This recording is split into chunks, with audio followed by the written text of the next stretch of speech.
It was a Saturday night when a mentally disabled man from Linden was invited to a party filled with white kids half his age. A few hours later, he was dumped by the side of the road, bleeding and unconscious. But the way the East Texas town responded to this crime was even worse. People that knew Billy Ray Johnson in town would refer to him as slow. Billy was raised by his grandmother, Era Lockett Taylor. As a boy, Billy was bullied in school and had to repeat the 5th grade. That's when his grandmother decided to pull him out of school for good, and they lived in the woods, apart from the world, for more than 20 years. Miss Era also kept a 12-gauge shotgun by her door, discouraging anyone from bothering Billy. Some of Billy's cousins felt bad for him because he was stuck out there in the woods. They would often visit and play music for him. It wasn't until 1995 Miss Era passed away from cancer. She was all he knew. He had never been out in the world, but he finally found himself at 33. Billy Ray became real popular once a month when he got his disability check. Women would sweet talk him. Crackheads would hit him up all the time for loans. They'd say, "Can I borrow some money and I'll pay you back tomorrow?" Billy Ray didn't know no better. He was everybody's friend. One Saturday night, Billy Ray was in front of the local store, waiting for a ride, when, all of a sudden, he ran into Wes Owens.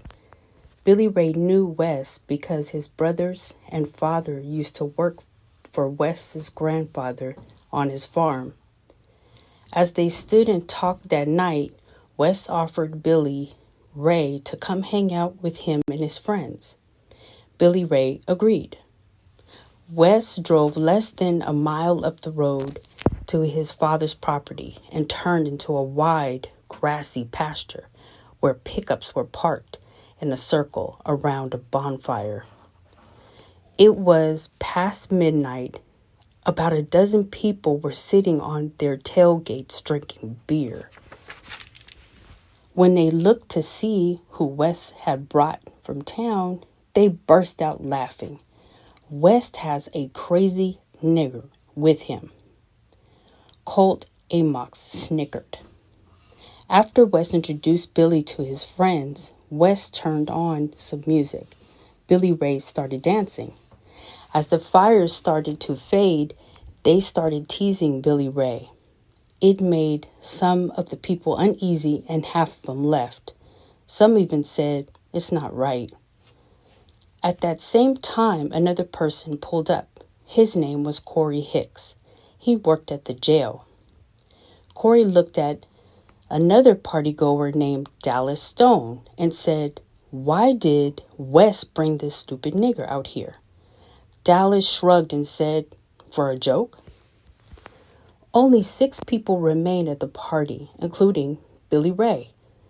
Lacey Dorgan, the only female there, wandered off to throw up, and Wes followed her.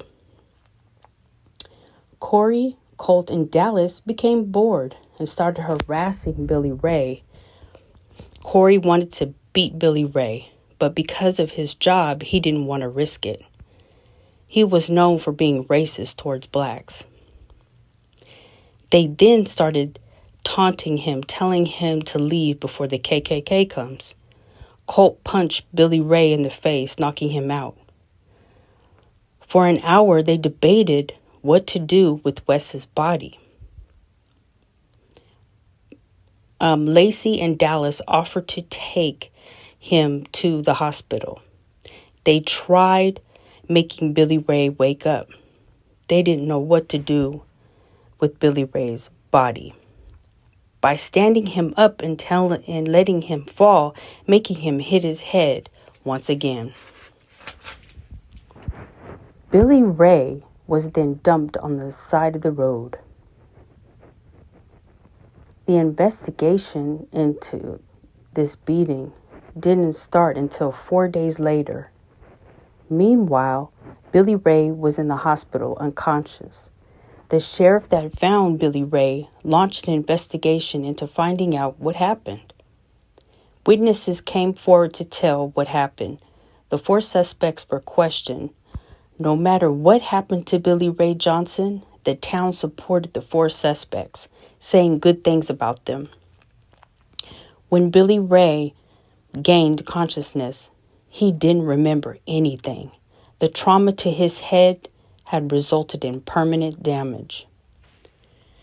Police Chief Alton McWaters contacted the FBI after he decided that the case might qualify as a hate crime.